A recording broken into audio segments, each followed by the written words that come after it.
Señor, háblame. Habla mi vida, guía mis pasos, instruye y guía, oh Dios. De la Iglesia de Dios, séptimo día.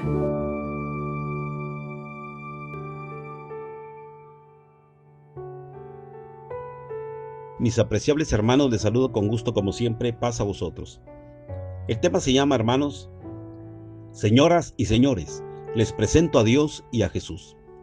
Salmos capítulo 86, versículo 15. Dice la palabra de Dios: Mas tú, Señor, Dios misericordioso y clemente, lento para la ira y grande en misericordia y verdad. Amén. Bueno, mis hermanos, casi siempre conocemos de Dios y de Jesús una faceta. Hoy quiero que conozcamos también la otra faceta de Dios y de Jesús. Y así que quiero presentar primeramente quién es Dios. Dios, hermanos, como dicen los textos de la Biblia, Dios es amor. Ese es el primer texto que todos conocemos. Dios es amor. Es lo que dice una de las cartas de Juan. Y es cierto, hermanos, Dios es amor. Y también, como dice el versículo que acabamos de leer, Dios es misericordioso. Podemos decir que Dios es amoroso, perdonador, cuidador, protector, y Dios ayuda, Dios salva, Dios, hermanos, bendice.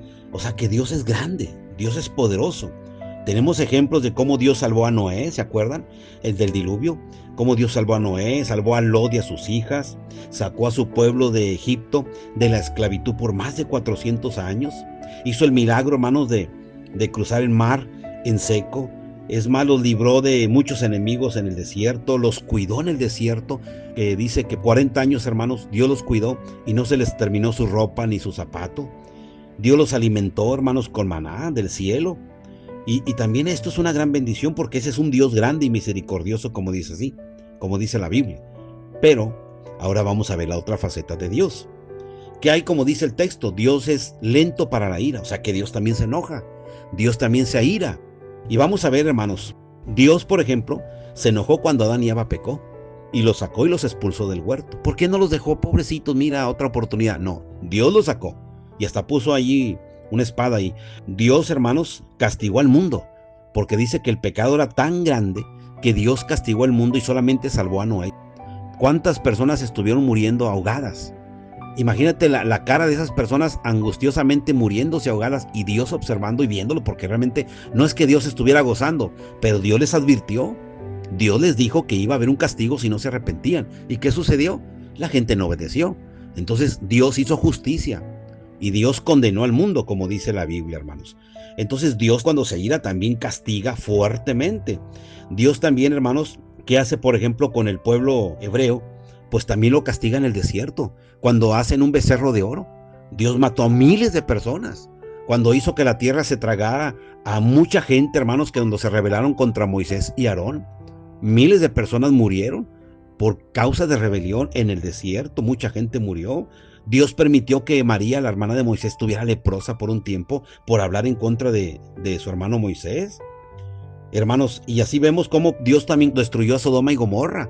O sea, cayó fuego, mató gente, mató niños, mató familias. Y decimos, ay, pero ¿por qué Dios es tan cruel? Hermanos, Dios les advirtió, Dios les avisó, pero el pueblo no entendió. Ellos buscaban el pecado. Dios, hermanos, condenó al pueblo de Israel y los metió también en la tierra de Babilonia por 70 años. Ahí los mantuvo cautivos, castigados prácticamente. Entonces, esa es la otra parte de Dios. A Dios solamente lo conocemos como amoroso, tierno, amable, misericordioso, pero también tenemos que saber que con Dios no se puede jugar. Si Dios, así como es amoroso y tierno, también tenemos que entender que Dios tiene la otra parte cuando se enoja, y eso también tenemos que predicarlo. Tú que me escuchas, quiero que entiendas que así como Dios es amor, también Dios sabe castigar y castiga fuerte. Y en el caso de Jesús, ¿cómo visualizamos a Jesús según las Escrituras? Amoroso, perdonador, amable con los niños, con los pobres, con las viudas, con los huérfanos, con los enfermos, no se diga, hermanos, con los leprosos los tocaba, los sanaba, a los ciegos, a los mancos, a los sordos, a mucha gente sanó el Señor. Le daba de comer a las multitudes porque le daba tristeza que anduvieran con hambre. Hermanos, el Señor perdonó pecados, prometió inclusive la vida eterna. El Señor fue tan grande y misericordioso, igual como Dios en el Antiguo Testamento. Amoroso y misericordioso. Ese es el Jesús que tenemos del Nuevo Testamento. Pero casi nunca leemos la otra parte. La otra parte de Jesús es que en la mayoría de los evangelios encontramos en las parábolas, en las predicaciones, condena de Jesús para aquellos que no obedecen. El Señor también condenará. ¿Y sabes quién va a condenar? El mismo Señor. Porque el mismo Jesús llegó a decir, hermanos, que a Él le fue dada toda la autoridad de parte del Padre. Porque cuanto es un hijo sujeto, le dio autoridad para que en el nombre de Jesús se doble toda rodilla. Así como vemos a Jesús y le cantamos al Señor y sabemos que Dios es amable y atento con nosotros y nos sana de nuestras dolencias, nos ayuda en nuestras necesidades, hermanos, nos echa la mano en el trabajo, nos echa la mano con nuestra familia. Bendito sea Dios que conocemos a Jesús así. Pero ahora quiero presentarte a Jesús la otra faceta. Jesús llegó a decir, hermanos, fíjate bien lo que dice Marcos, por ejemplo, 16:16. Dice, aquellos que creen en Jesús, aquellos que creen, todo aquel que crea, el Señor mismo llegó a decir, y fuere bautizado, será salvo. Fíjate qué bonito ahí Jesús está diciendo, será salvo, pero también dice, mas el que no creyere, será condenado. Entonces, si tú no te bautizas, porque no has creído, hermanos, tienes ya de parte de Jesús, fíjate, de parte de Jesús una condenación. ¿Y sabes en qué te está condenando? En el lago de fuego. En el lago de fuego. El mismo Señor Jesús dijo que serán castigados aquellos que violenten a los más necesitados, a los más pobres. El Señor los condenará en el lago de fuego. Y eso también tienes que saberlo tú. El mismo Jesús que te dice que te ama y que te sana y que te salva, es el mismo Jesús que te dice, te voy a condenar y te voy a juzgar en aquel día. ¿Se acuerdan de la parábola, hermanos? De aquellos que cuando dice el Señor Jesús, cuando tuve hambre me diste de comer, estuve en la cárcel me visitaste. Y entonces el mismo Señor dice, por cuanto no lo hiciste, entonces dice, no me lo hiciste a mí. Fíjate, el mismo Jesús dice, por cuanto no me lo hiciste a mí, entonces dice que serás lanzado al lago de fuego. Entonces fíjate nada más, hermano, esa es la otra parte. También Jesús dijo que si tú dices maldiciones, si tú dices groserías, en Mateo capítulo 12, si tú dices maldiciones y groserías, dice, serás juzgado por cada palabra que hayas dicho. El mismo Jesús que te dice que te ama y te perdona, ahora también te está diciendo a la otra parte. Ahora quiero que no las digas, porque si tú vives en pecado, vives así, te voy a condenar. Ahora, ¿qué hay de la fornicación y el adulterio? ¿Podemos ser perdonados porque vivimos así? No, hermanos, tenemos que dejarlo, tenemos que dejar todo ese tipo de pecado. Ahora, si hemos cometido esa falta, ese error, qué bueno que podamos reconvenir nuestra vida y dejar ese pecado y buscar el perdón del Señor, y lo podemos recibir. Pero ¿qué pasa si yo no quiero dejar el pecado? Pues dice el apóstol Pablo, hermanos, que a los fornicarios, los adúlteros, los afeminados, los ladrones, los secuestradores, los que hacen trampa, los que aborrecen a su hermano, serán lanzados al lago de fuego. Entonces, es el mismo Señor Jesús que te lo está diciendo. O sea que así como hay un Jesús amable y amoroso, también tenemos a un Jesús que nos va a condenar en aquel día. Por eso cuando dice Apocalipsis capítulo 20, hermano, dice que los libros fueron abiertos y estaremos delante de la presencia del Señor. Los que hicieron bien, dice Juan capítulo 5, los que hicieron bien saldrán a resurrección de vida. O sea que si tú amaste a Dios, amaste a Jesús, cumpliste su palabra, sus mandamientos, hermano, gloria a Dios. Estuviste muy bien. Pero dice también el Señor, mismo Señor Jesús dijo, los que hicieron mal, a resurrección de condenación. O sea, el Cristo que te ama es el mismo Cristo que te va a condenar. Y eso también tienes que saberlo tú. Porque casi siempre nos atrevemos a hablar de un Dios y un Jesús amoroso y tierno, que no es malo, que está bien y es correcto. Pero también tenemos que decir la otra parte, cuando dice el Señor que todos estos que cometen pecado serán lanzados al lago de fuego. Pablo llegó a escribir que el Señor viene con fuego del cielo a juzgar y a condenar, para devorar a todos los adversarios, a los que no creyeron a la palabra, o sea, al evangelio. O sea, ¿te imaginas tú que estás escuchando estas palabras, que escuchas de un Jesús amoroso, pero yo ahora te estoy diciendo que Jesús viene con fuego del cielo y te va a quemar, te va a destruir porque no has convertido tu vida a Cristo? A lo mejor tú dirías, oiga hermano, qué duro, usted me está hablando cosas muy difíciles de Jesús. Pues que tengo que decirte la verdad. No siempre tengo que hablarte de un Jesús que te ama y te perdona y te abraza. Ahora quiero hablarte de un Jesús que también te está exhortando a que tú cambies tu forma de ser, tu vida. Porque si no cambias, hermanos, pues entonces, ¿de qué sirve estar todo el tiempo solamente buscando de Dios y buscando de Jesús, solamente buscando los favores, buscando que nos ayude? Pero hermanos, mi compromiso con Dios y mi compromiso con Jesús también debe de darse de aquí para allá. Así que mis hermanos, cuando tú hables de Dios y hables de Jesús, también debes de hablar de lo otro. para que las personas entiendan y conozcan. No estamos hablando de un Dios que está buscando cómo vengarse y cómo se va a gozar destruyéndonos. No, no, no. Pero también tenemos que ver la otra parte.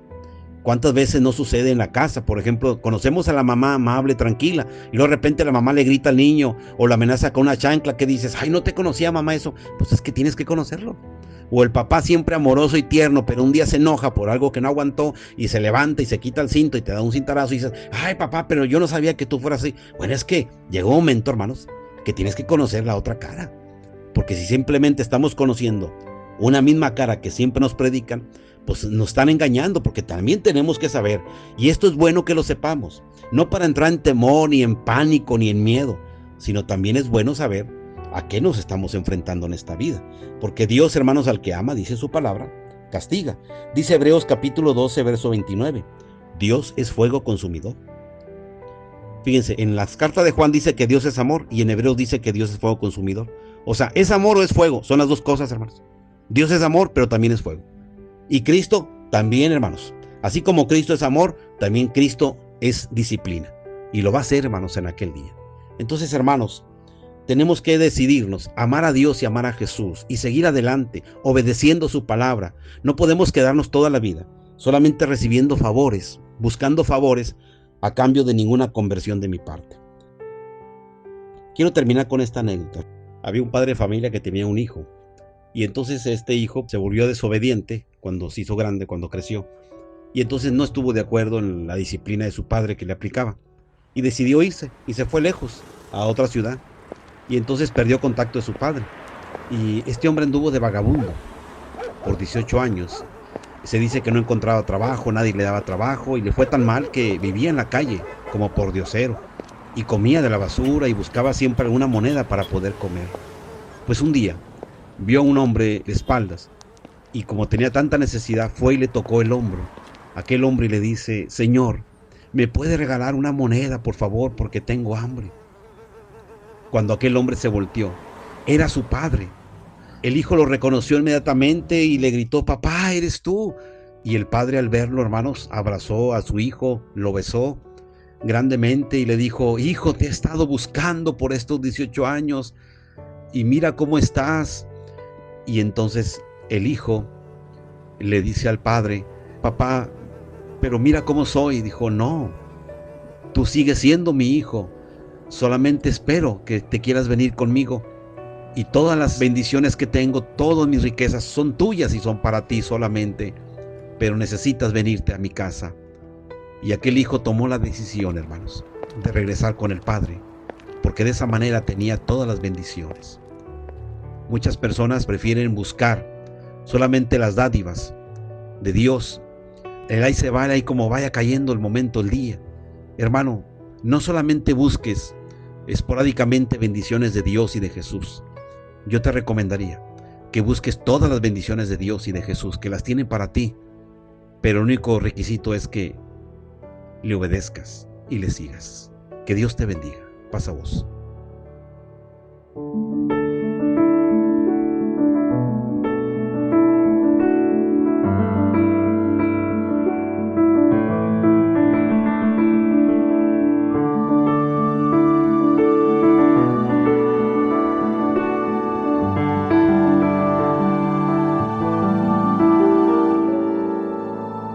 De la Iglesia de Dios, séptimo día.